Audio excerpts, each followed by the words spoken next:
Assalamualaikum warahmatullahi wabarakatuh. Selamat pagi semuanya yang ada di sini dan juga dimanapun teman-teman berada.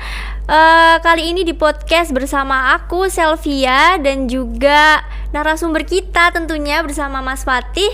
Di pagi hari ini kita akan bahas nih tentang moderasi beragama yang bakal seru banget nih kita bahas bareng Mas Fatih.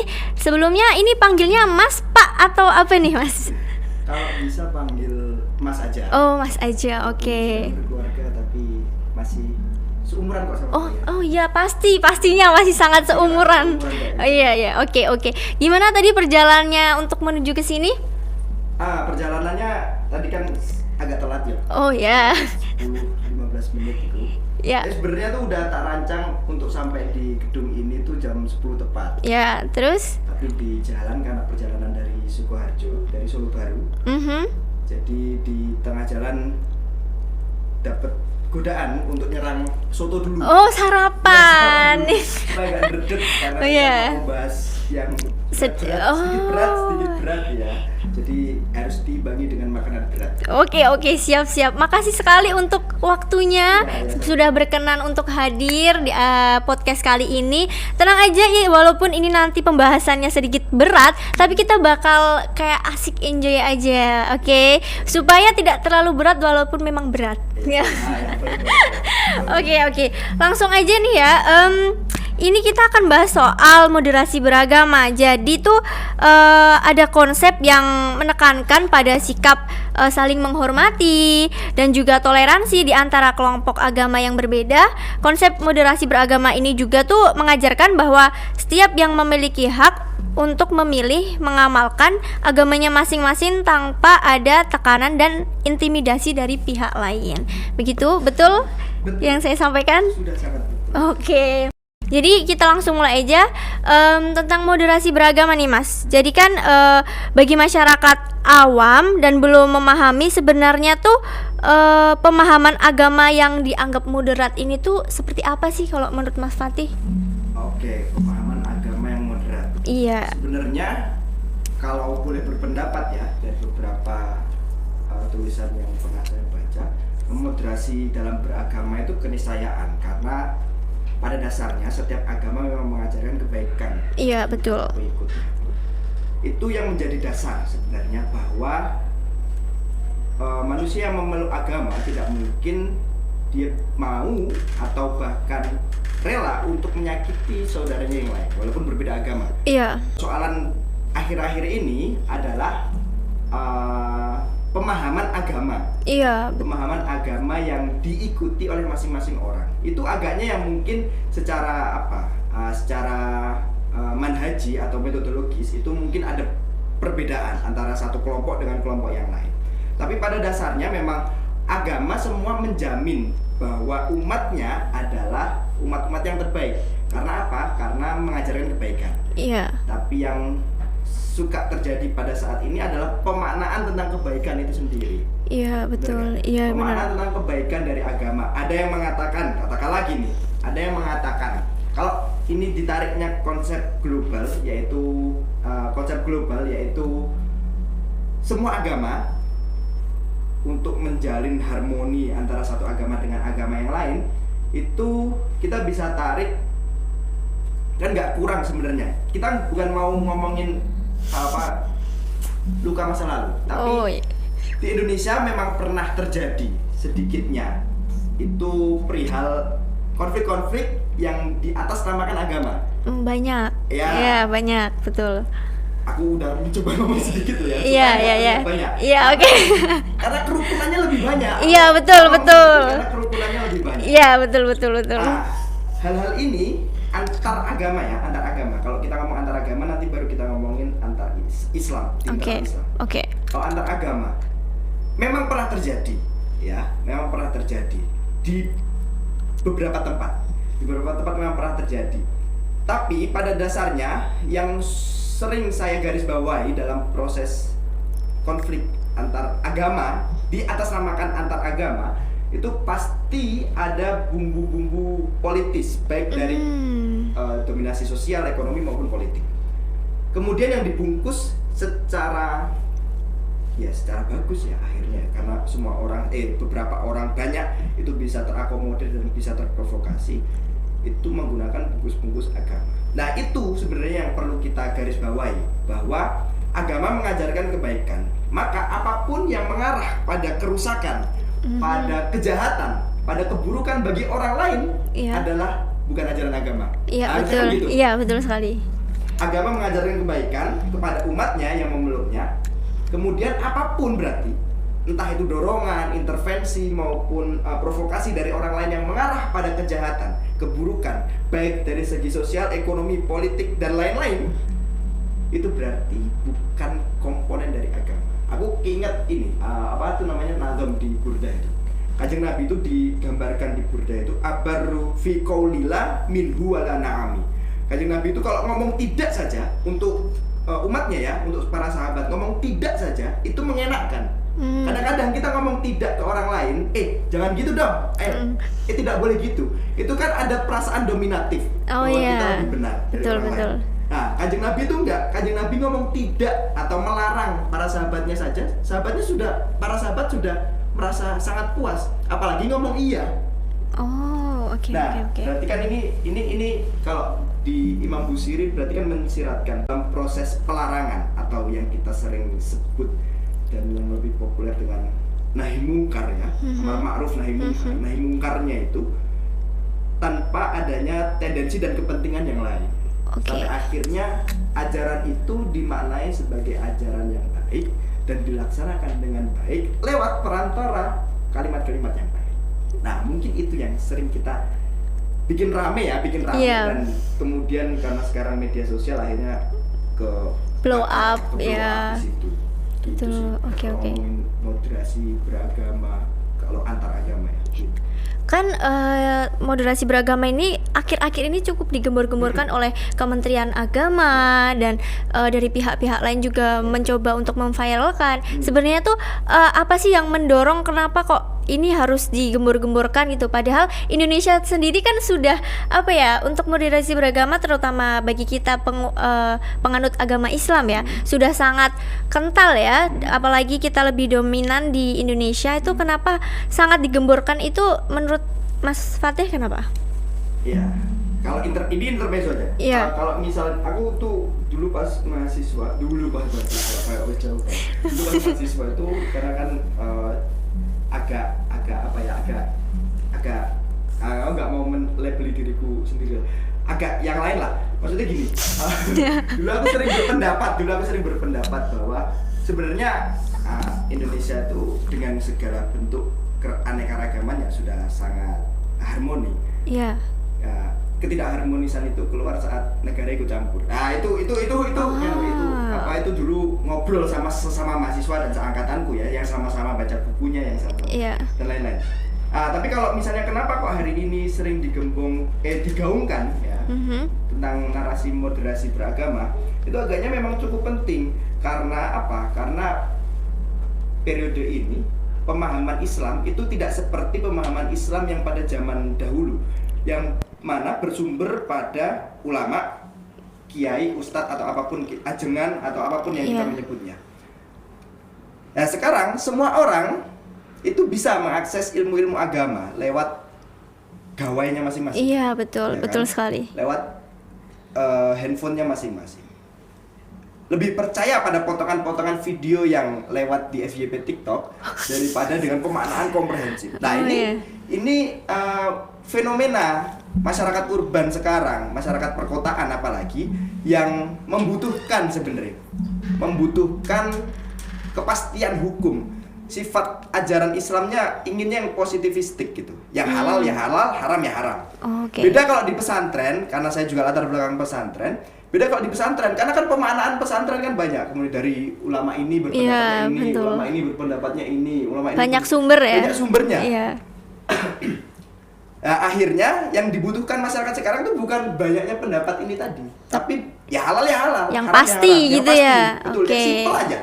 Nah, kesimpulan ini yang dimaknai sebagai proses mencari yang simpel ini akhirnya mengedepankan orang-orang urban, masyarakat urban yang membutuhkan kepastian hukum secara positivistik itu tadi, akhirnya mencarinya lewat HP-nya masing-masing. Iya, internet. Berbeda dengan zaman mbah kita atau bapak-bapak kita dahulu yang mau belajar agama itu pasti diwelingi. Kalau yang Jawa Tengah tuh biasanya kalau misalnya mau nyari agama, kalau nggak ke utara ya ke timur. Ya langsung datang ke kiainya gitu ya. Ke timur konotasinya bahwa ada di Jombang, Oh ke iya, betul. utara ada di Rembang. Kan gitu. Dulu kan omongan kalau belajar agama ya ke timur. Iya. Ngapalin Al-Quran ya ke selatan, ke Jogja, ke Krapia, katakanlah gitu. Iya. Hal-hal kayak gitu kan dulu dilakukan sama bapak-bapak kita, sama kakek-kakek kita. Yang sekarang kita tidak mungkin, bukan tidak mungkin, tapi tidak ingin ya. Jarang yang ingin ya, kaula mudanya. Iya. Lebih enak ya searching aja. Di rumah lewat gawai gitu kan. Kemudian apa yang dia dapatkan dia screenshot, Iya. kemudian dia Share di apa tuh namanya di sosmed, ada. ya. Kemudian dengan bumbu-bumbu yang sekiranya nggak perlu sebenarnya, bumbu-bumbu di captionnya, tuh kan, nah gitu loh, dengan bahasa-bahasa yang lebih dominatif dan provokatif. Nah itu yang agaknya pemaknaan teks Al-Quran atau teks hadis lewat teks media ini tadi yang menjadi agaknya moderasi beragama harus diimbangi lewat ruang-ruang publik. Supaya apa? Supaya pemaknaan tentang agama yang moderat ya, yang sejatinya moderat itu bisa menyeluruh di publik ya, kayak gini. Bikin podcast kemudian di-share dan lain-lain. Iya. Kemudian di ruang-ruang akademik di kelas-kelas kita itu juga penting supaya moderasi beragama bukan hanya sebagai isu yang utopis, isu yang di atas langit ya, yang nggak relate dengan kondisi sosialnya, tapi berada di ruang-ruang yang relate supaya nggak menguap moderasi beragama, karena ini memang penting supaya mengimbangi proses pencarian kebenaran agama yang dicari lewat media sosial atau media massa. Oke, jadi lebih ke itu ya Mas, kita memerlukan ruang untuk kaula muda untuk belajar agama di mana ruang itu pas dan dengan sumber yang tepat gitu ya, tidak dengan sembarangan kita search sendiri, langsung kita simpulkan sendiri dengan lalu kita membuat sebuah postingan dengan caption yang berprovokasi seperti itu ya. Gini, saya pernah membaca nih ya Mas, itu ada tentang moderasi beragama ini tuh tercetus itu karena agama di Indonesia ini sudah bukan agama. Dalam kata lain ada tunggangan sedikit sensitif ya, kayak politik, karena yang berkumpul itu menjadi sebuah, intinya agama ini sudah tidak pure karena ingin beragama sesuai syariat masing-masing atau bagaimana, tapi karena sudah ada unsur politik di belakangnya begitu. Itu apakah salah satu yang mencetuskan moderasi beragama ini digaungkan oleh Kementerian Agama atau bagaimana gitu? Ya, kalau misalnya ditanya itu ini udah mendekati 2024. Iya. Ini sangat menjorokkan itu bahasa Indonesia ya. Menggiring ke lembah-lembah ketersesatan. Oke, kalau ngomongin itu karena memang gini, pada dasarnya di secara antropologis masyarakat kita itu memang sedari awal sebelum merdeka memang tokoh-tokoh agama lah yang berperan. Iya, betul sekali ya. Para kiai, para ulama, para ajengan, tuan guru dan lain-lain itu yang memang menjadi konsolidator massa untuk perlawanan terhadap penjajah. Sampai akhirnya pada saat resolusi jihad digaungkan oleh Hadratus Syekh Hasyim Asy'ari itu kan menjadi sinyal bahwa instruksi atau apapun yang disampaikan oleh pemerintah yang sah pada waktu itu dipimpin oleh Soekarno, itu kan tidak dampaknya tidak sehebat seperti fatwa resolusi jihad yang disampaikan oleh Hadratus Syekh Hasyim Asy'ari. Oh iya. Paham nggak? Paham. Jadi memang masyarakat kita dari dulu itu lebih percaya ulama daripada politisi, dan itu baik. Iya, betul. Percaya ulama daripada politisi. Nah, tapi permasalahannya sekarang kita sering nih anak-anak muda atau anak-anak seusia atau sedikit di atas saya itu selalu ngomong, udahlah ulama kiai itu nggak usah ikut-ikutan politik, ngomongin agama aja. Itu bagi saya adalah reduksi peran kiai di masyarakat. Karena peran kiai di masyarakat bukan hanya perihal agama halal dan haram, Iya. tapi lebih daripada itu. Mbah Wahab dan Mbah Hasyim katakanlah itu memiliki ladang sawah, memiliki aset yang digunakan bersama-sama, kemudian mewakafkan tanahnya yang sekarang menjadi pondok pesantren untuk kemajuan keilmuan keagamaan bagi semua orang. Itu kalau kita tarik dan kita bandingkan dengan diri kita, ini nggak ada apa-apanya. Iya. Cara perjuangan Islam ya, perjuangan Iya. Islamnya itu nggak ada apa-apanya sama beliau-beliau yang rela mewakafkan. Banyak lah, nggak cuma Hadrut Syekh Mbah Wahab, banyak kiai-kiai yang lain yang rela mewakafkan aset pribadinya loh ya. Iya. Tanahnya kemudian dibangun pondok pesantren, kemudian mendatangkan banyak orang, kemudian diwakafkan untuk publik. Nah, itu agaknya yang menjadi sinyal bahwa kiai sudah nggak boleh lagi nih ngomongin politik. Direduksi gitu loh. Iya. Itulah kiai. Kemudian diidentifikasi kiai yang ngomongin politik akhirnya kiai su atau kiai yang ulama yang buruk, yang tercela. Ya nggak gitu juga. Dari awal tuh peran kiai itu lebih daripada keagamaan. Kalau kita sepakat bahwa agama Islam adalah agama yang menjawab segala bentuk problematika, harusnya juga sepakat bahwa kiai ngomongin apapun. Dulu pun sebelum datang keilmuan kedokteran modern, ya kita lebih percaya kiai kan untuk disuwuk kan. Iya. Kita sakit apa, sakit perut, kemudian datang ke kiai dikasih air putih, dikasih doa-doa. Kita percaya itu sebelum datangnya dokter, tenaga ya, kesehatan, ilmuwan ya. modern itu masuk, kita lebih percaya sama kiai. Makanya ada tabib ya kan dulu kan. Nah, itu agaknya yang menjadi kenapa kok akhirnya keilmuan, bukan, isu-isu atau narasi tentang keislaman selalu diidentikan dan dibenturkan dengan isu-isu politik. Iya. Bukan dibenturkan ya, tapi diakomodir supaya untuk menjadi jembatan politis. Nah, itu yang terjadi di Indonesia, yang beberapa kali terjadi di Indonesia. Isu-isu agama memang menjadi sangat mujarab. Betul. Untuk mengkonsolidir orang, Menarik massa dan lain-lain itu, lah. iya. Untuk ngomong bahwa ini haram, kemudian semua orang akhirnya bersatu padu untuk menolak keharaman itu yang digaungkan ya. Iya. Nah, itu kalau misalnya ditanya apakah terjadi, ya berpotensi terjadi dan bahkan mungkin sudah terjadi. Iya. Kan gitu. Betul. Narasi keislaman, narasi keagamaan digunakan untuk kepentingan politis. Dan apakah bisa ditanggulangi? Ya bisa. Caranya apa? Ya mondok. Banyak literatur tentang keislaman. Banyak baca literatur tentang keislaman. Banyak, karena kalau ngomongin Islam kan banyak ya sumbernya ya. Sumber-sumber yang bisa dijadikan landasan, baik landasan manhaji maupun landasan madhabi, itu banyak sekali digunakan, banyak sekali bisa digunakan.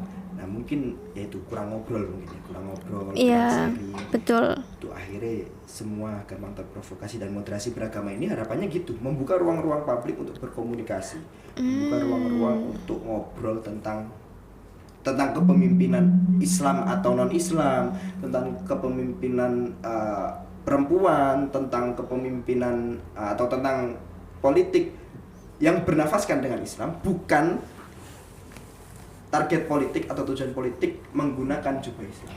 Oh, jadi intinya tuh moderasi beragama itu sebagai wadah ya, Mas ya, untuk kaula muda tuh supaya misalnya memiliki pertanyaan tentang Islam ataupun tentang sesuatu yang berkaitan dengan era sekarang dan itu disangkutkan dengan Islam tuh supaya mereka bisa menelaah dan juga memilahkan gitu ya. Ini yang benar dan ini tuh yang seharusnya yang tidak dilakukan, seperti itu ya. Kalau pakai kacamata positivistik ya gitu nanti. Iya. Karena kalau sekarang tuh kalau ngomongin media sosial, kacamatanya bukan positivistik halal dan haram, tapi seneng atau enggak?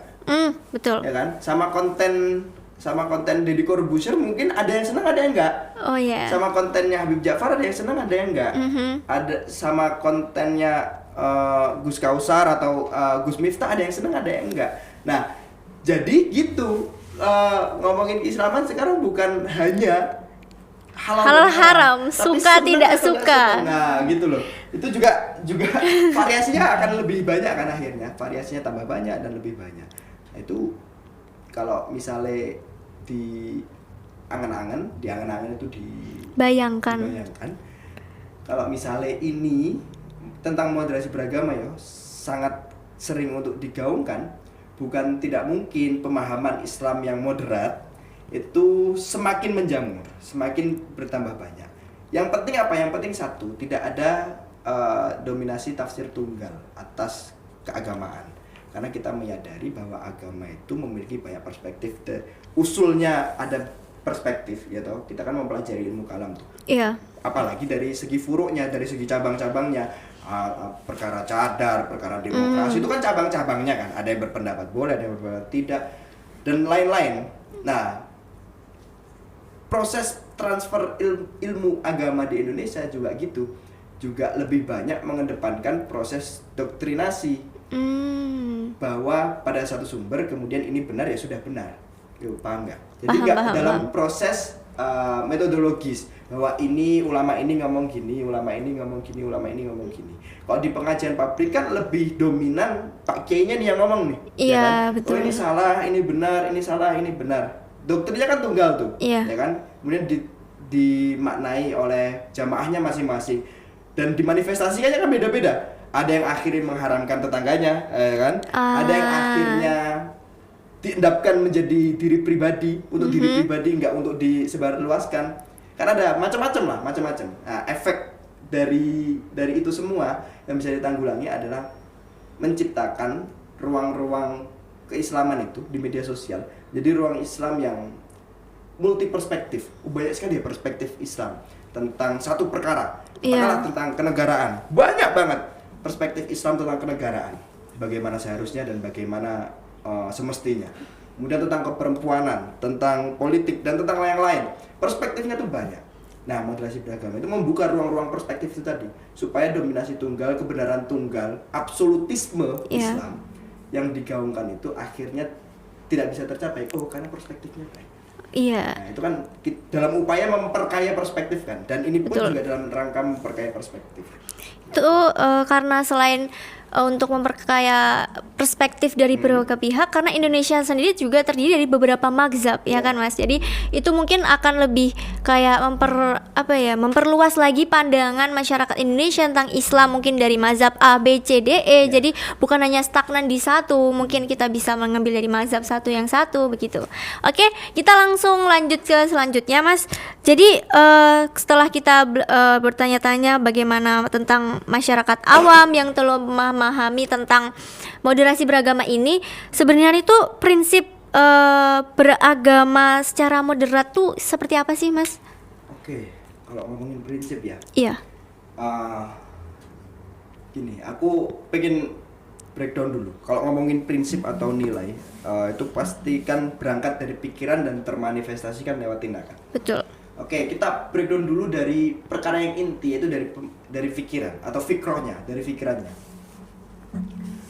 Kalau secara prinsip ya, yang saya ketahui, kalau ngomongin tentang Islam yang moderat atau wasatiyatul Islam, Islam yang wasatiyah, sifatnya tuh moderat, itu akhirnya secara fikroh atau secara pikiran kita ada 3 unsur.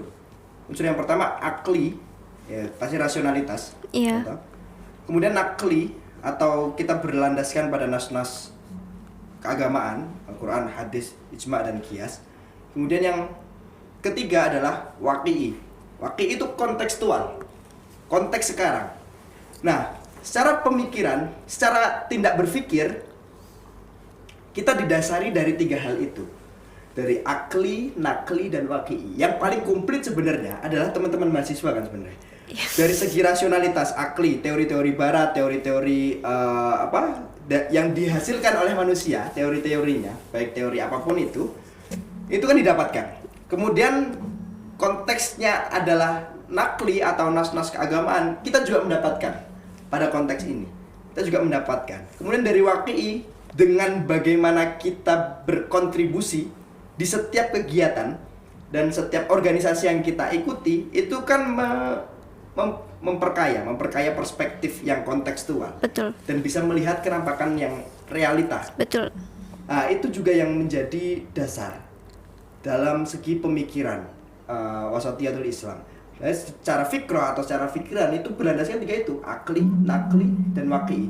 Tidak berat di rasionalitasnya, yang kalau terlalu jauh akhirnya liberal dan mengesampingkan nas-nas Iya, Al-Quran. betul. Ya, dan tidak tekstual, tidak hanya berpatok pada teks-teks keagamaan, gitu. Tapi pemaknaan teks keagamaan mengendapkan teks keagamaan yang disampaikan di Al-Quran maupun di hadis, kemudian mendapatkan pemikiran, diolah di pikiran, kemudian waqi dikontekstualisasikan pada konteks sekarang. Lah, kalau misalnya kayak gitu, apakah berarti Islam tidak kontekstual agamanya? Loh, ya tidak seperti itu akhirnya. Akhirnya kita tidak ngomong, bukan kita mau ngomong Islam tuh tidak kontekstual, tidak relate dengan zaman sekarang, ya nggak gitu.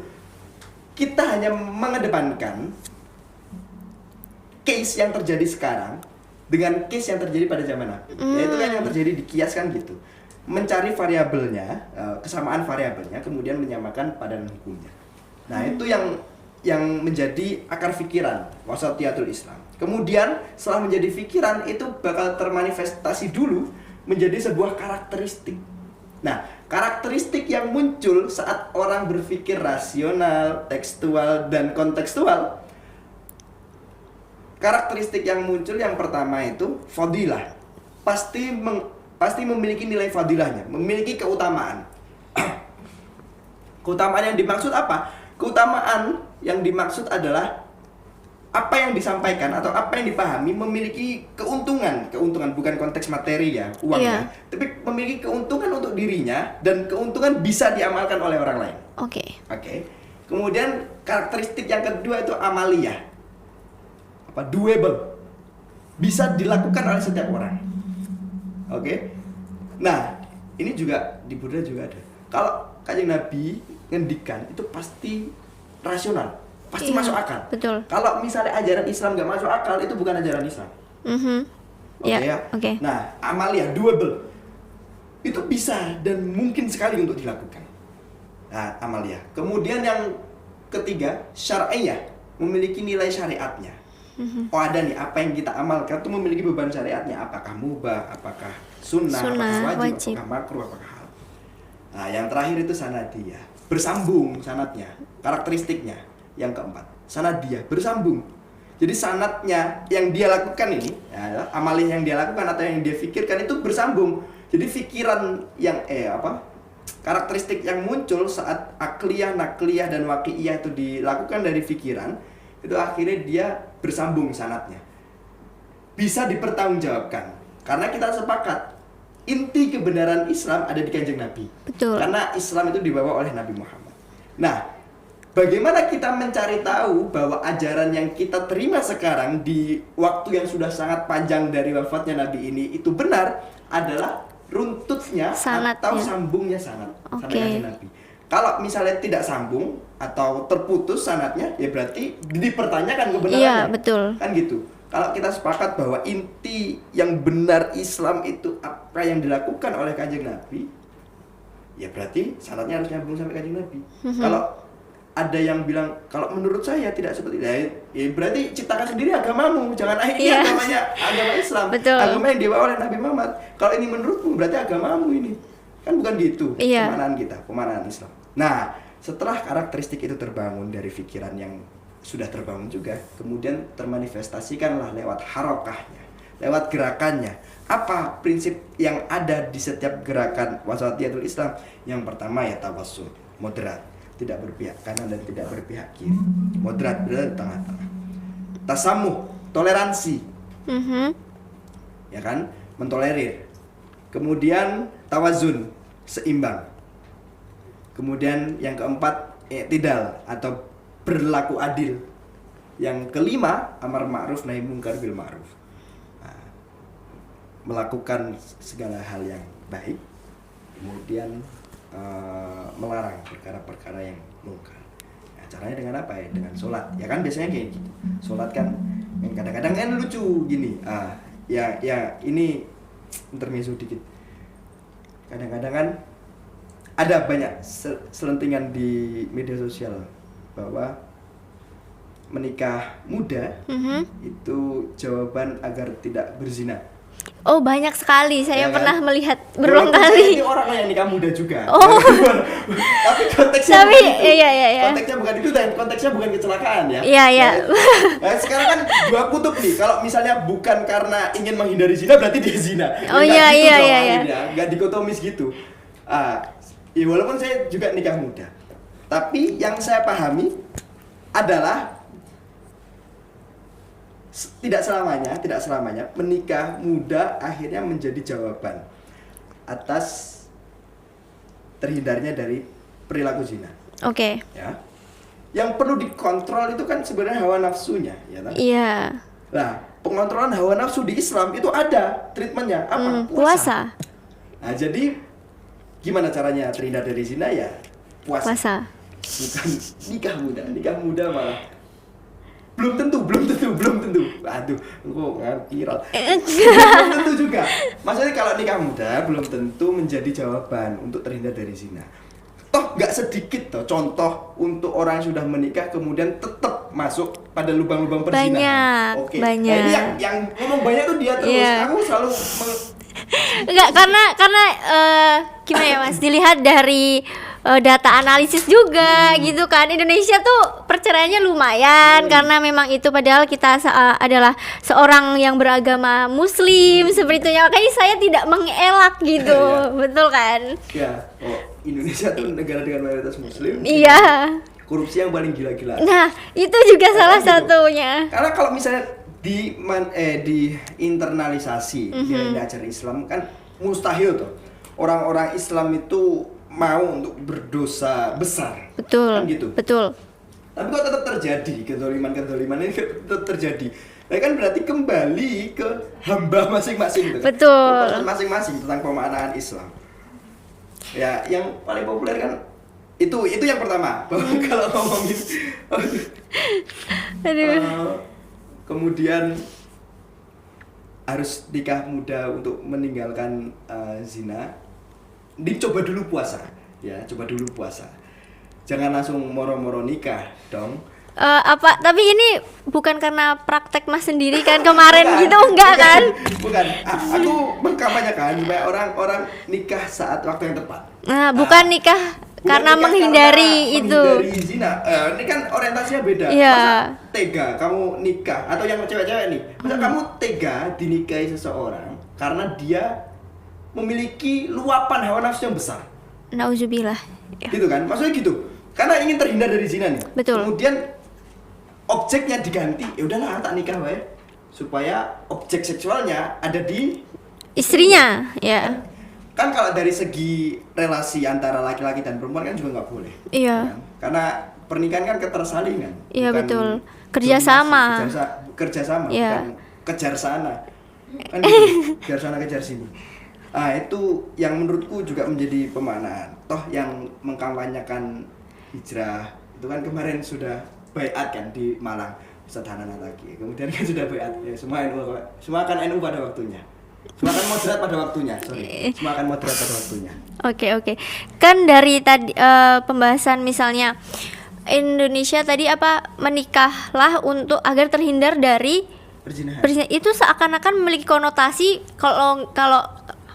kalau kalian tidak menikah muda maka kalian bisa terjerumus, ya kan? Sebenarnya saya bertanya-tanya siapa yang pertama kali menggunakan ini sangat itu loh Mas, karena seakan-akan untuk orang awam mungkin yang orang di luar Islam juga seakan-akan masyarakat otomatis akan memiliki pemahaman tuh langsung berbeda. Jadi seakan-akan aku harus nikah muda supaya tidak terjerumus di perzinahan, padahal dia dari segi semuanya belum siap seperti itu kan. Jadi menimbulkan dari sudut pandang pikir masyarakat tuh macam-macam seperti itu. Kalau misalnya yang pertama menggaungkan kapan? Waduh ini. Tapi sudah lama ya, iya searching sudah lama. sendiri lah. Teman-teman searching sendiri siapa yang menggaungkan pertama. Tapi pada dasarnya bahwa supaya terhindar dari zina jangan langsung nikah. Coba dulu treatment yang pertama tuh puasa. Nikah tuh The end. Itu The end. terakhir lah. Terus jangan nganggur, ya kan? Iya. Kalau nganggur itu kan otak suka roaming, suka Iya, traveling benar. sendiri-sendiri. Ya kan? Jangan nganggur. Sering berkumpul sama temen, ya kan? Menambah kegiatan-kegiatan positif. Kita ada 24 jam, kalau mau digunakan 18 jamnya untuk kegiatan-kegiatan positif kan juga lebih baik. Betul. Menyibukkan diri untuk hal-hal, untuk target-target yang ingin kita capai. Sambil terus memantaskan diri tentunya supaya, karena saya percaya thayyibuna li thayyibat wa thayyibatu li thayyibin. Orang lelaki-lelaki yang Baik untuk perempuan yang baik. Ya, oke. Perempuan-perempuan yang baik untuk laki-laki Lagi yang baik, Nah, betul. itu aku selalu percaya itu, karena mar'ah atau cewek dalam bahasa Arab itu sama kayak mir'ah, cermin. Nah, itu ya cerminan diri kita. Makanya itu memantaskan diri supaya ya gitu loh pokoknya. Oke. Nah, tadi ngomong soal prinsip moderasi beragama, terus langsung aplikasiannya dalam moderasi beragama juga. Tadi Mas bilang kalau misalnya Islam atau prinsip moderasi beragama itu kita tidak dari akli, nakli dan juga wakli tadi, kita harus di tengah-tengahnya, yaitu dengan membandingkan dari kejadian yang terjadi pada zaman Rasulullah dulu, kita bandingkan dengan keadaan sekarang, lalu kita combine dengan yang aklinya tadi. Jadi seakan-akan kita, bukan seakan-akan, tapi memang kita membuat suatu perbandingan dan juga persamaan. Kalau misalnya zaman Nabi itu dengan menyebarkan agama Islam dengan cara berperang, mungkin kalau dilihat dari situasi zaman dan era sekarang, kita tidak menyebarkannya dengan cara berperang, begitu kan? Iya. Dengan Kalau cara zaman dulu seperti kan itu. berperang. Iya. Sekarang nggak berperang aja bisa. Iya. Gitu. Kenapa harus berperang? Sekarang nggak berperang aja bisa untuk menyebarkan agama Islam. Lah, tergantung kita itu menyebarkan atau dakwah Islam itu supaya diikuti atau supaya berdakwah. Oke, supaya dapat pengikut apa supaya berdakwah? Berdakwah. Supaya ajaran Islamnya tersampaikan. Kalau niatnya ajaran Islam yang tersampaikan, kalau sudah berdakwah dengan berbagai macam platform yang ada, Iya. ya sudah, kan gitu. Kalau misalnya orientasi yang mau nyari pengikut, ya berarti dia bakal memaksa siapapun orang yang mendengarkan untuk percaya sama dia. Kan Betul, gitu. betul. Nah, kita itu ini kembali ke niat dakwah Islamnya itu untuk dakwah Islam, untuk menyebarkan ajaran Islam supaya semua orang di pelosok negeri manapun itu ngerti bagaimana tentang pemahaman Islam. Atau mau nyari pengikut. Kalau nyari pengikut, ya pasti orang-orang yang dia kasih pemahaman agama dipaksa untuk mengikuti dia. Oke. Seperti itu ya. Oke, kita langsung move ke pembahasan selanjutnya. Memang sedikit berat ya kali ini ya pembahasannya, dan waduh. Pagi kan, Iya.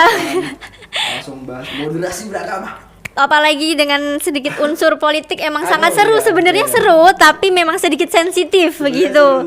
Iya, sangat seru. Iya, sangat seru sebenarnya Mas. Kita bisa lebih deep talk lagi, tapi karena ini sebenarnya untuk nilai juga, jadi harus diposting. Iya, Begitu. Oke. Saya punya pertanyaan selanjutnya nih Mas. Oke. Apakah situasi di Indonesia saat ini itu genting terkait dengan adanya berbagai macam perbedaan, sehingga moderasi beragama tuh harus digaungkan terus-menerus, atau sebenarnya tuh Indonesia I think sekarang tuh fine-fine aja, jadi nggak terlalu harus yang digaungkan atau seperti apa begitu Mas? Ya. Kalau misalnya lihat kondisi publik sekarang, itu ya kita harus optimis kalau ini ya fine-fine aja.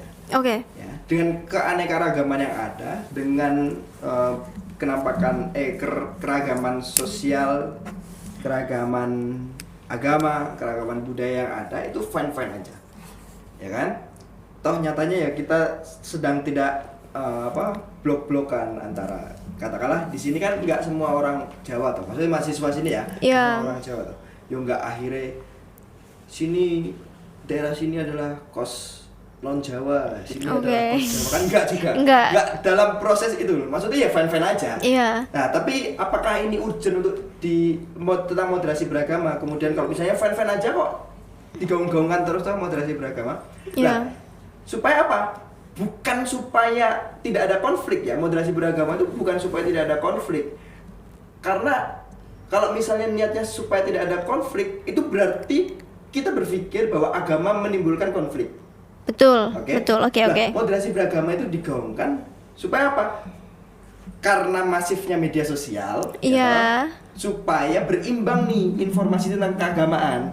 Oke. Termasuk apa yang kita lakukan sekarang, supaya informasi tentang keagamaan itu beragam, variasinya ada. Kemudian perspektifnya multi perspektif. Betul. Kemudian apa yang disampaikan, corak dan cara menyampaikannya juga berbeda-beda. Nah, ini niatnya memperkaya perspektif. Kita kembali menaruh Islam tidak berada di saku masing-masing, tapi di meja ijtihad.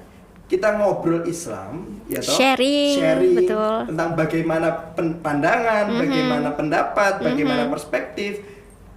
Kembali menaruh Islam tidak di ruang-ruang individu, ruang-ruang personal, di saku masing-masing. Kemudian apabila dipegang orang bakal marah, apabila disentuh atau diobrolkan orang bakal marah. Eksklusif lah. Ya, eksklusif. Nah, sekarang kan inklusif. Ngomongin agama ya sudah. Kita bakal lebih enak gitu loh ngomongin agama. Betul. Karena menaruh agama di meja ijtihad, meja metodologis, meja multi perspektif. Nah, itu niatnya moderasi beragama digaungkan supaya agama yang di Indonesia ini agama mayoritas ya tidak eksklusif.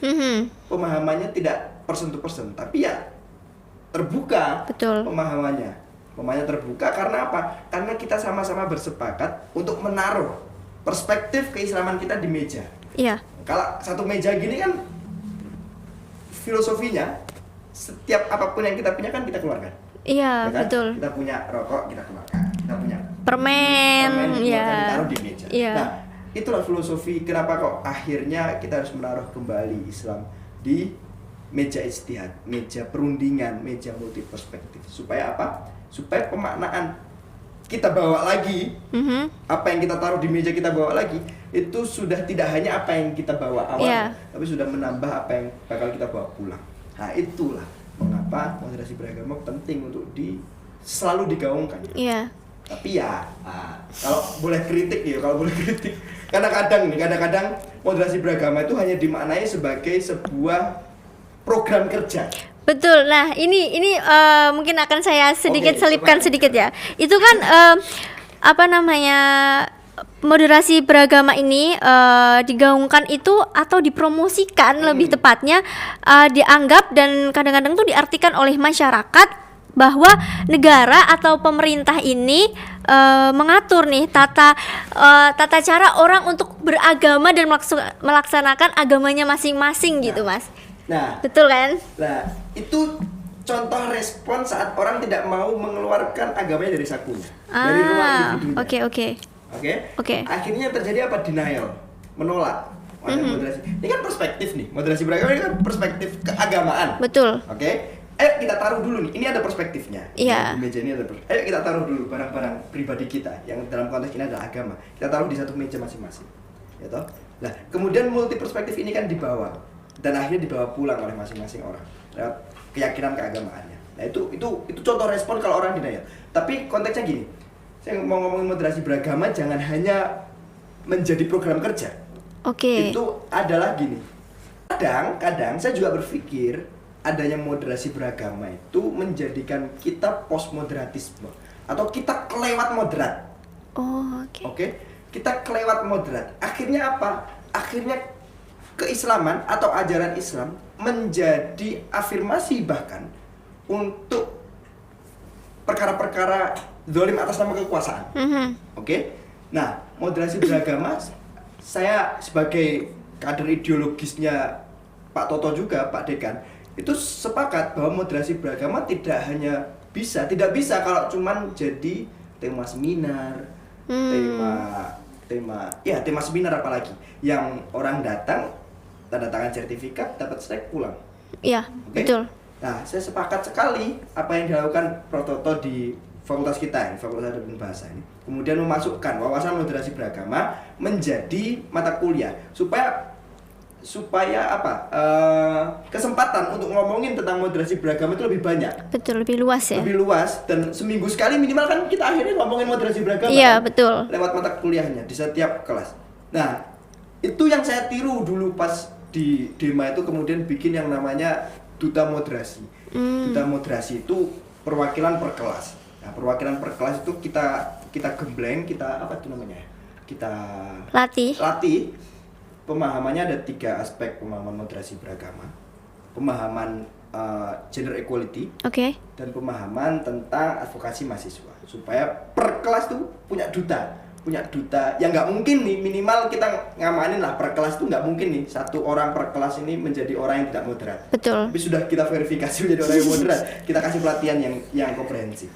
Nah, itu yang tak tiru akhirnya cara pandang Prof. Toto untuk ngomongin moderasi beragama bukan hanya menjadi seremonial, tapi menjadi perbincangan yang selalu kita bincangkan. Nah, kalau misalnya ini hanya menjadi proker atau program kerja kementerian atau instansi, itu eman juga. Karena moderasi beragama itu membutuhkan banyak perspektif yang tidak bisa hanya selesai pada satu kali pertemuan pastinya. Oke. Harus pengendapan yang lebih lama. Oke. Nah, makanya. Nah, jangan yang tadi nyambung postmoderatisme. Kita kelewat batas moderat. Saya kasih contoh bahas Asy'ari lagi. Resolusi jihad yang dikeluarkan atau fatwa jihad Hasyim Asy'ari itu adalah fatwa untuk memerangi penjajah atas nama keislaman. Iya. Oke ya? Oke. Karena fardu ain hukumnya, dihukumi fardu ain untuk melawan penjajah. Iya. Nah, kesempatan atau bagaimana Islam menggerakkan untuk melawan kezaliman itu terasa di fatwa resolusi jihad itu. Bagaimana Islam nyata-nyata adalah agama yang revolusioner atau tidak mau adanya kezaliman yang terjadi. Baik kezaliman yang dilakukan oleh agama, kezaliman yang dilakukan oleh negara, kezaliman yang dilakukan oleh penguasa, penjajah, dan apapun, kezaliman pokoknya nggak boleh. Nah, kita kan juga sepakat bahwa Islam hadir di dunia ini dibawa oleh Nabi Muhammad. Itu kan tidak hanya yang ditolak awal oleh kafir Quraisy itu kan tidak hanya berkaitan dengan ajarannya, tapi Betul. dominasinya. Iya. Kalau misalnya ada agama baru nih, pasti ada tokoh baru. Betul. Penguasa baru. Betul. Nah, dominasi itu kan yang tidak mau terjadi Iya. oleh Betul. pemuka-pemuka Quraisy. Nah, berarti kita harus sadar bahwa Islam adalah agama yang revolusioner, agama yang tidak mentolerir segala bentuk kezaliman. Oke? Nah, kadang pemahaman moderasi beragama dan menimbulkan makna tunggal tentang bagaimana beragama yang baik itu agaknya menjadi klaim bagi sebagian orang untuk mengatakan yang orang lain salah dan berarti tidak sepakat dengan pemerintah. Oke. Paham. Nah, ini kan yang medeni kan gitu. Katakanlah sekarang moderasi beragama itu seakan-akan menjadi madhab keagamaan negara kita. Kemudian yang merasa tidak sepakat dengan moderasi beragama, klaim yang keluar adalah berarti anti Pancasila, anti pemerintah. Bukan nggak semata-mata gitu. Iya. Kita harus sepakat bahwa moderasi beragama itu ruang multi perspektif. Iya. Supaya perspektif orang ditaruh di tengah, kemudian membawa pulang perspektif-perspektif baru. Supaya jangan malah menjadi doktrin tunggal negara tentang keagamaan. Jadi madhab tunggal gitu loh. Jadi selain madhab keagamaan itu berarti tidak pro Pancasila, tidak pro NKRI, radikal lah gitu loh. Itu yang medeni itu. Jangan sampai itu menjadi tunggal, pemaknaan tunggal sampai akhirnya kita yang dulu kita melawan, jangan gampang mengkafirkan orang. Ya sekarang juga jangan gampang meradikal-radikalkan orang. Karena kita memiliki pemahaman moderasi beragama. Betul. Kalau misalnya kita multi perspektif, kita bakal tahu, berarti pemaknaan keagamaannya ini lewat ini. Iya. Gitu jadinya. Betul. Karena kita multi perspektif. Dan karena sudah mendapatkan sumber-sumber dari yang lain itu, betul. ya kan? Jadi lebih open minded lah. Lebih open minded. Yeah. Nah, jangan sampai gitu moderasi beragama malah menjadi kebenaran tunggal tentang keagamaan sampai akhirnya yang berbeda akhirnya nggak pro NKRI, radikal, nggak Pancasila, nggak pro pemerintah. Jangan sampai kayak gitu. Tapi kita sepakat moderasi beragama menjadi ruang-ruang dialektis untuk multi perspektif keagamaan Islam. Tadi sudah sempat apa ya, menyenggol sedikit tentang radikal tadi ya. Jadi tuh sebenarnya tuh apa sih kaitannya tentang moderasi beragama dengan radikal? Apakah moderasi itu sebagai line atau guideline itu, atau sebagai pembatas supaya umat Islam itu tidak menjadi radikal, atau sebenarnya tuh apa sih kaitannya radikalisme dengan moderasi beragama? Ya, kalau radikalisme menggunakan kacamata terorisme kemudian Ya. Destruktif, kegiatan-kegiatan yang merusak, itu nggak usah pakai dalil agama pun sudah terlarang. Paham nggak maksudnya? Iya. Itu nggak usah pakai dalil agama itu melarang atau enggak, itu sudah terlarang. Orang merusak fasilitas publik. Betul. Karena negara kita kan republik ya. Betul. Kembali ke semuanya, bukan re-all, bukan kembali untuk semua. Walaupun all sama publik pada konteks itu sama-sama semua. Nah, kalau misalnya tadi yang pertama saya ngomong, jangan sampai moderasi beragama itu akhirnya menjadi kelas baru yang akhirnya siapapun yang tidak masuk dalam kelas baru itu dianggap radikal dan tidak pro NKRI. Iya, betul. Nah, jangan sampai juga kita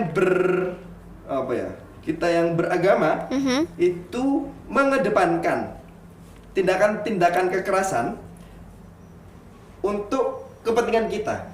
Aku nggak mau ngomongin tindakan kekerasan kemudian itu kepentingan Islam, aku nggak mau ngomong, karena itu jelas-jelas pasti bukan keinginan atau apa ya, ajaran keagamaan. Iya. Itu pasti kepentingan dirinya sendiri, ya kan gitu. Kalau ngomongin radikalisme, kalau radikalisme perspektifnya terorisme dan destruktif ya, gerakan tindakan-tindakan yang merusak ya. Betul. Nah itu nggak usah pakai dalil agama, itu udah salah itu. Udah salah, nggak usah pakai dalil agama. Kalau mau pakai dalil agama, itu bakal memperkeruhnya gini, karena dia bertindak atas nama agama. Betul. Kita menolak itu juga dengan dalil agama, kan lucu tuh. Ya, Saling bertabrakan ya. nah ya ini agama yang sama-sama agama Islam. Dia bertindak atas nama Agamaan, ya toh, dengan dalil keislaman sendiri. Kita menolak juga dengan dalil keislaman. betul. Oke, ya Oke. itu menjadi perspektif baru kita taruh, menjadi perspektif baru bahwa nggak gitu loh pemaknaan kita, pemaknaan jihad dalam keagamaan, bahwa pemaknaannya seperti ini. Kalau pemaknaannya seperti apa, teman-teman kan bisa searching sendiri tuh, jihad, pemaknaan jihad yang sebenarnya seperti apa, pemaknaan qital sebenarnya seperti apa, itu teman-teman bisa baca sendiri dan mungkin referensinya lebih banyak daripada saya. Nah, tapi yang menjadi lucu kan gitu, kalau ada katakanlah yang dulu yang di Mako Polri apa ya, yang kemudian ada suratnya, yang dia nulis surat, kemudian suratnya viral di Twitter. Aku sudah viral, ya sekali lah. Sudah lama. Ya agak lama. Jangan sudah lama gitu. Sangat tidak Oh berjarak. iya. Sedikit. Umurnya. Ya, sedikit. Ya. Oke, lah gitu. Dia bertindak atas nama agama. Kemudian kita yang tidak melakukan itu juga menolak atas nama dalil agama. Kan ada tabrakan tuh, lagi agamanya podo tapi kok pemaknaan dalilnya berbeda. Nah itu kita harus niatkan menjadi sebuah perspektif tentang qital dan jihad, perspektif yang melakukan dan perspektif yang tidak melakukan. Nah yang apa tadi pertanyaan tentang radikalisme ya? Iya. Tentang radikalisme. Betul.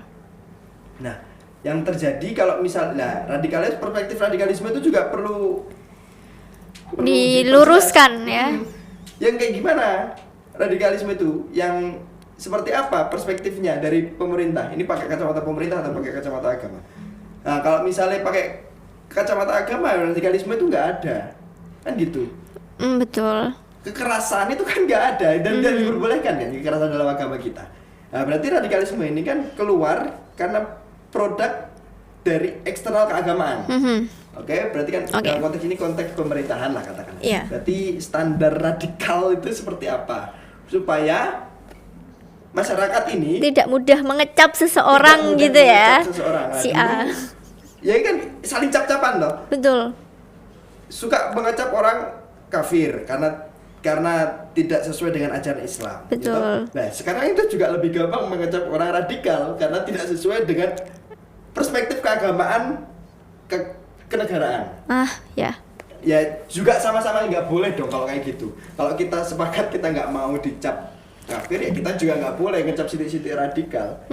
Nah, kalau misalnya itu didasari dengan penelitian, dengan data-data ilmiah, akli, nakli, waki itu tadi, itu baru nggak apa-apa.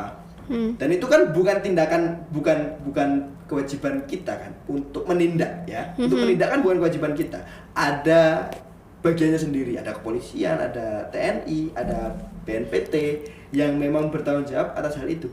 Yang harus kita lakukan adalah memperkaya perspektif keislaman kita lewat belajar, kemudian menyebarkan perspektif keislaman kita. Oke. Gitu. Kalau dia radikal atau enggak itu bukan urusan kita. Urusan kita adalah kita menyebarkan perspektif keislaman yang kita yakini benar dan mengamalkan perspektif Islam yang kita yakini benar. Gitu. Supaya enggak tuding-tudingan enggak enak tenang. Iya tentunya. Terus jadi kan intinya tadi tidak mudah untuk saling menjudge satu sama lain ya Mas ya, karena kita harus menjadi apa ya, intinya meluruskan tadi tentang radikalisme tuh seperti apa tadi kan, entah dari segi pandang agama ataupun segi pandang negara seperti itu. Lalu ini ada pertanyaan juga, jadi saling menjudge kayak pakaian cadar adalah radikal, celana pendek adalah radikal. Terus hal-hal seperti itu kan sebenarnya itu juga ada di dalam agama Islam ya Mas, tentang cara berpakaian dan bla bla bla. Itu menurut, terus tiba-tiba ada orang menganggap itu radikal. Menurut Mas Fatih sendiri bagaimana? Kalau misalnya aku mengklaim atau menjudge orang yang jenggotan atau yang celana cingkrang itu radikal, itu sama saja ya saya yang radikal. Karena saya menjadikan agama sebagai simbol, hanya sebagai simbol. Apalagi nggak pernah ketemu, nggak pernah kenal, ya tau, orang-orang nak wong lewat pakai cadar gue langsung radikal gue. Iya. Wah itu kan kalau besok di akhirat kan harus minta maaf sama orang itu aku. Iya betul. Iya paham. Harus minta maaf sama orang itu aku. Iya. Supaya hakul adaminya kan nggak ke bawah sampai akhirat. Iya. Lah kan ya perkara juga bahwa klaim tentang dia radikal, dia tidak toleran, nah gitu tuh. Toleransi itu manifestasi tindakan, ya, tindakan dari buah hasil pikiran. Kalau misalnya tindakan dan manifestasi dari pikirannya itu ternyata toleran, walaupun pakaiannya seperti itu, ya jangan terus dituding-tuding. Karena ngomongin isbal, celana cingkrang, jenggot, kemudian jubah, apa itu namanya? Niqab, cadar. Cadar, itu perspektifnya juga banyak. Iya betul. Dengan perspektifnya banyak. Bagaimana seharusnya itu digunakan atau tidak. Ada kitab bagus yang namanya Niqabul Adah Laisa Syariah, Laisa Ibadah. Itu karyanya Syekhul Azhar, rektor Universitas Al-Azhar sana lah. Itu mengatakan bahwa niqab itu adalah adat atau kebudayaan, bukan ibadah. Itu kan perspektifnya. Yeah. Perspektif yang mewajibkan niqab juga ada. Yeah. Perspektif yang mewajibkan isbal atau mengangkat celana itu juga ada. Betul. Jadi kekayaan perspektif ini yang menjadikan kita sedikit-sedikit tidak mengecap radikal. Betul, tidak tapi mudah mengecap. Kita harus sepakati juga dari mana perspektif keagamaan itu dia dapatkan. Oke. Paham nggak? Iya. Karena gini, secara firqah ya, secara kelompok itu corak keislaman kita tuh terbagi menjadi beberapa hal. Corak Islam yang pertama itu corak Islam yang Salafi pertama. Iya. Corak Islam yang Salafi itu yang seperti apa? Purifikasi Islam. Kembali ke Al-Quran dan hadis. Tagline-nya itu ya. Tagline-nya sering gitu. Kembali ke Al-Quran dan hadis. Kan nggak pernah ada yang merasa meninggalkan kan. Kita semua kan mengikuti melaksanakan ya tuntunan. Nggak ada yang pernah merasa tertinggal. Betul. Meninggalkan. Kembali ke Al-Quran dan hadis. Tagline besarnya itu. Kemudian tagline minornya adalah mengatakan tidak pada tahayul, bid'ah dan khurafat. Ya. Nah, corak keislaman ini adalah purifikasi Islam itu tadi. Pemahaman Islam yang lebih tekstual ya, bukan ngomong tekstual lebih tekstual, berlandaskan pada hadis Dan dan Al-Quran. gitu, Betul. yang disimpulkan langsung dari kitabnya, dari hadis dan Al-Qur'annya langsung, Mhm. tapi itu digunakan dalam konteks doktrinasi. Maksudnya gini, bahwa itu untuk dirinya sendiri. Mhm. Nah, itu corak Islam yang pertama, purifikasi Islam tapi untuk dirinya sendiri. Minimal untuk jamaah atau lingkup kecilnya. Oke.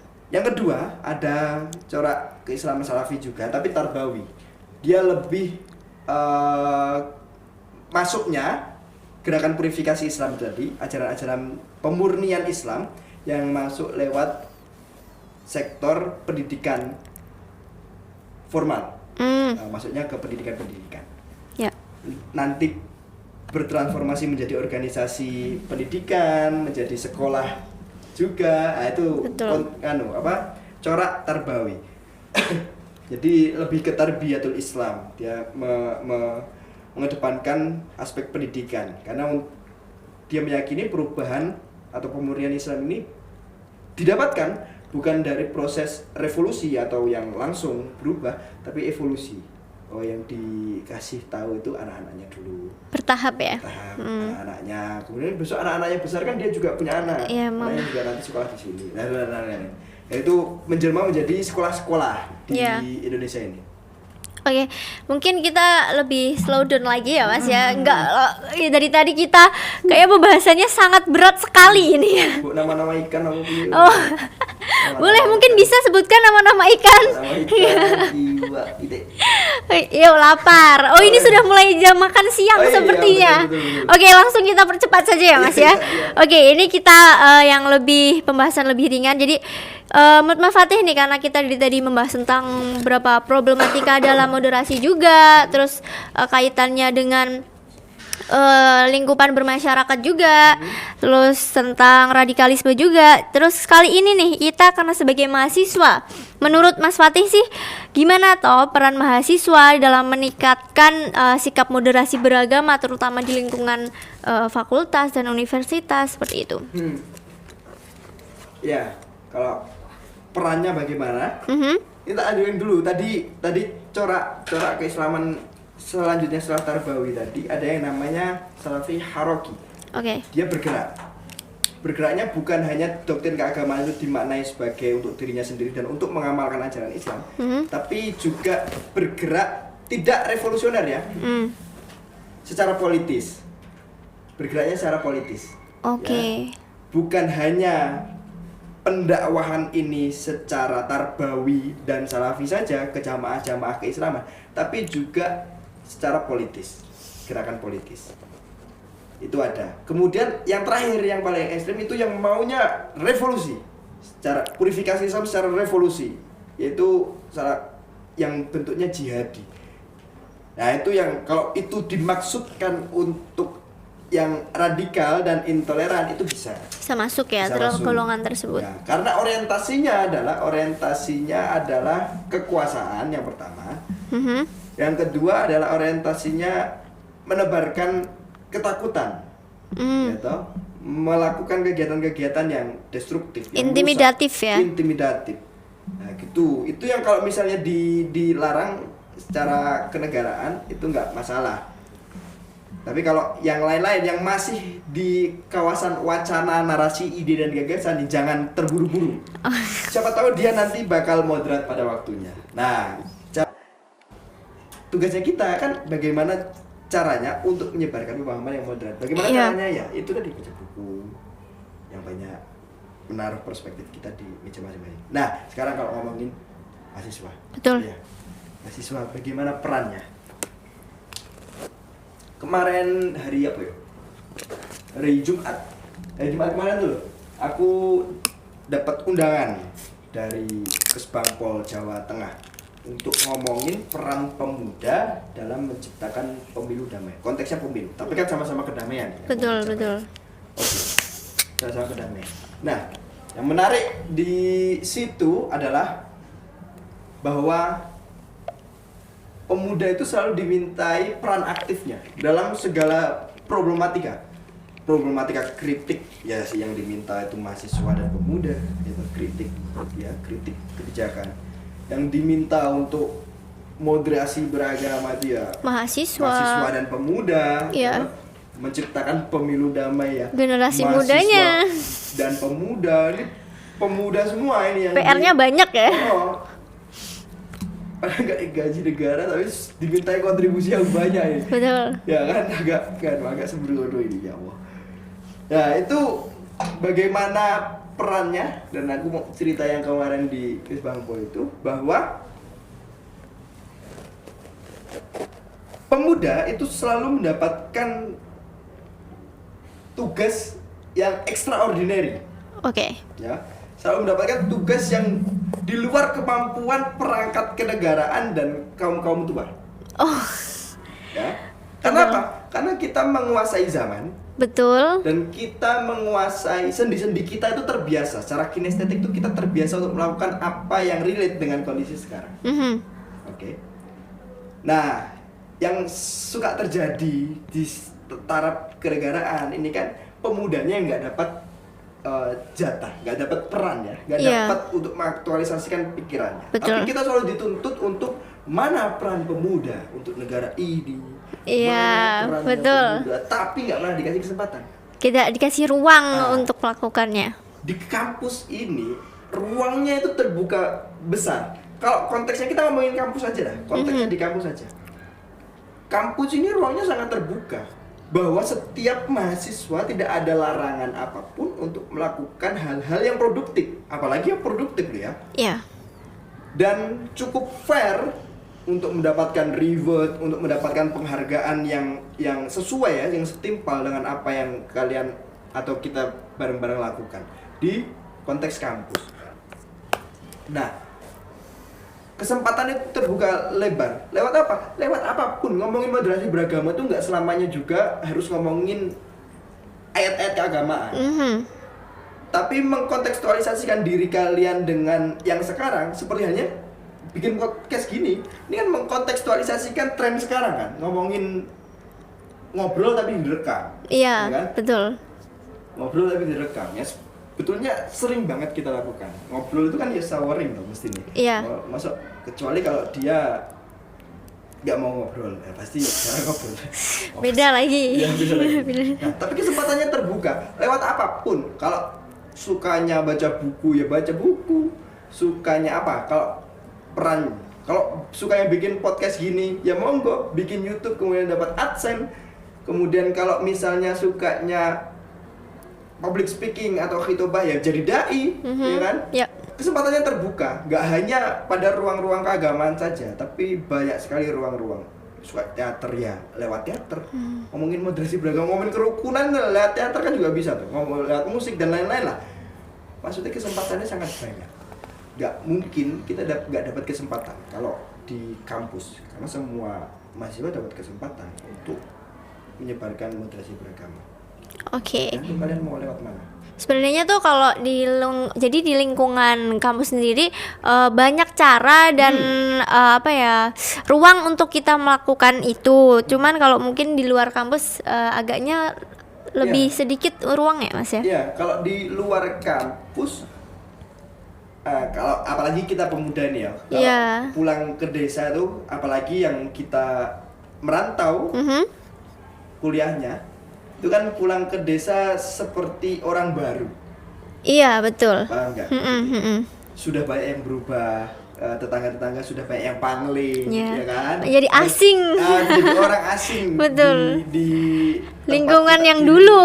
Di lingkungan kita lahir, Ha-ha. katakanlah lingkungan kita kecil jadi asing.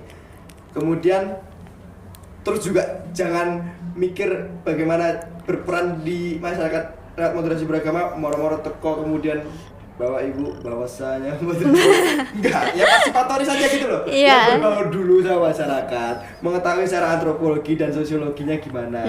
Tahu biasanya di desa kan gitu, ada yang blok masjid kuno, ada yang blok masjid Iya, kuno. betul, Kalian betul, ngerasain betul. nggak? Ning desa kan kayak ngono kan, ono sing blok masjid kuno, ono sing blok masjid kuno. Oke, kalau kita ngomongin pemahaman agama, kalau sentralnya di masjid, berarti kan kita harus tahu, oh corak masjid yang ini seperti apa. Betul. Oh corak masjid yang seperti ini apa. Yang sekiranya bisa kita berperan di dalamnya, di masjid yang mana, kan gitu bisa, kan gitu toh, di masyarakat kita kan gitu. Oh ini kuno nganu nek subuh 3 rakaat, ya nggak ada tau pasti Nah, deh, iya. nggak ada. Ini contoh aja, contoh imajinatif aja. Oke, Sana oke, 3 oke. rakaat, di Sini sini 1 rakaat, 1 rakaat. sana 2 rakaat. Ya, mungkin nggak ada, tapi ini Iya. contoh yang imajinatif ya. Betul. Bukan. Gitulah pokoknya. Nah, kalau peran banyak banget, bisa apapun kita lakukan. Apalagi di masyarakat, kalau ngomongin perannya lebih sempit, tergantung kita. Kita menjadi orang yang asing dan merasa benar sendiri atau tidak saat nanti pulang ke rumah. Lingkungan ya. Ke lingkungan. Kadang-kadang kan kita gitu, ngerasa kita membawa misi yang mulia, kita harus berperan aktif di masyarakat, kemudian mengesampingkan peran-peran partisipatoris. Akhirnya kita dominatif gitu, menggurui masyarakat. Enggak, biarkan masyarakat terdidik dengan kenampakan sosialnya. Itu yang aku sepakati. Udah, kita berbaur sama masyarakat. Mengalir gitu ya. Mengalir aja. Jangan sing moro-moro berdiri. Gini loh, gitu ya. Gini loh. Kata-kata yang bakal pertama pergi cah ini sore. Iya, betul. Nah, supaya tidak ada denial itu loh. Iya. Dakwah kan supaya tidak mendapatkan penolakan. Nah, Betul. supaya nggak dapat penolakan apa ya, harus partisipatoris. Ya harus turun dulu ke bawah, ya melu Betul. rondo, ya melu Berbaur lah, berbaur Kemudian, terlebih dahulu. Kok bapak ibu-ibu ngerti nek misalnya iso maca Al-Qur'an, nak sesuk dijaki ning masjid. Pengajian. Ayo, Mas, ngajari Al-Qur'an itu. Iya, betul. Lah baru datang. Gitu. Gitu. Peran aktifnya itu, jangan dominatif tapi partisipatoris. Oke. Jangan dominatif atau parsipatoris. Oke. Berpartisipat Ya, gitu ya. partisipat. Oke, lanjut aja. Ini mungkin pertanyaan terakhir sebagai penutup dari podcast kita dari pagi hingga siang ya. Oh iya ya. Iya, Ini sudah lama loh harus ini. miring belum? Oh, Harus miring? freestyle boleh? Harus miring. Siapa tahu. Freestyle juga boleh, Mas. Oke, ini the last question ya. Gimana sih harapan Mas Fatih terhadap penerapan moderasi beragama di Indonesia untuk saat ini? Harapannya gimana nih moderasi di Indonesia tuh? Ya. Harapan yang pertama, moderasi tidak hanya menjadi seremonial program kerja, tapi bisa dilakukan dan diamalkan.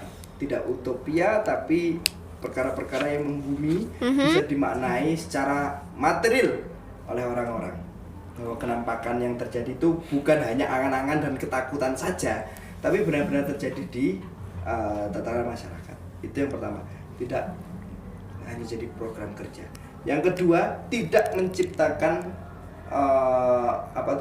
pemahaman tunggal tentang keagamaan. Yang kita sepakati bahwa moderasi beragama menciptakan ruang perspektif yang multi sekali. Ya, itu harus kita amini supaya memperkaya perspektif keislaman, dan jangan sampai ada dominasi tunggal tentang kebenaran keislaman. Yang ketiga adalah moderasi beragama adalah upaya kita menjaga kerukunan keagamaan, yang pada sebelum moderasi beragama ini keluar ada dinamika takfiri atau mengkafirkan sesama Islam. Nah, setelah ada moderasi beragama juga tidak bisa kita moro-moro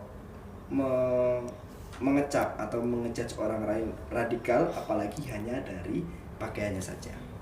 Nah, itu harapannya lewat moderasi beragama, memperkaya perspektif dan tidak menciptakan dominasi tunggal tentang kebenaran keagamaan Islam, tapi keislaman yang kaya perspektif. Oke, terima kasih buat Mas Fatih. Sama-sama. Jadi tadi kita udah bahas banyak banget tentang moderasi beragama, sudah kita kupas tuntas dengan dari segi prinsip, lalu ciri-ciri orang moderat, lalu habis itu bagaimana mengkampanyekan juga moderasi beragama, tantangan apa yang dihadapi dalam moderasi beragama, dan tentang bagaimana kaitannya dengan radikalisme. Semuanya sudah kita bahas pada siang kali ini, pagi sampai siang Pagi sampai tepatnya. Terima kasih sekali buat Mas Fatih sudah mau meluangkan waktunya untuk kita semua. Kami dari teman-teman dan juga kru berterima kasih sudah Mas Fatih berkenan juga dan bersharing dengan kita, membagikan ilmunya dengan kita. Mungkin itu podcast kita kali ini bersama Mas Fatih. Kita akan bertemu mungkin di podcast selanjutnya, atau mungkin ini bisa jadi last podcast. Intinya podcast kali ini kita buat untuk memenuhi tugas kami, tugas UAS. Jadi terima kasih sudah membantu proses belajar kami Mas Fatih, terutama dalam belajar tentang wawasan moderasi beragama. Terima kasih sekali Mas Fatih, terima kasih juga untuk teman-teman semua. Sekian dari saya, Selvia sebagai moderator. Wassalamualaikum warahmatullahi wabarakatuh.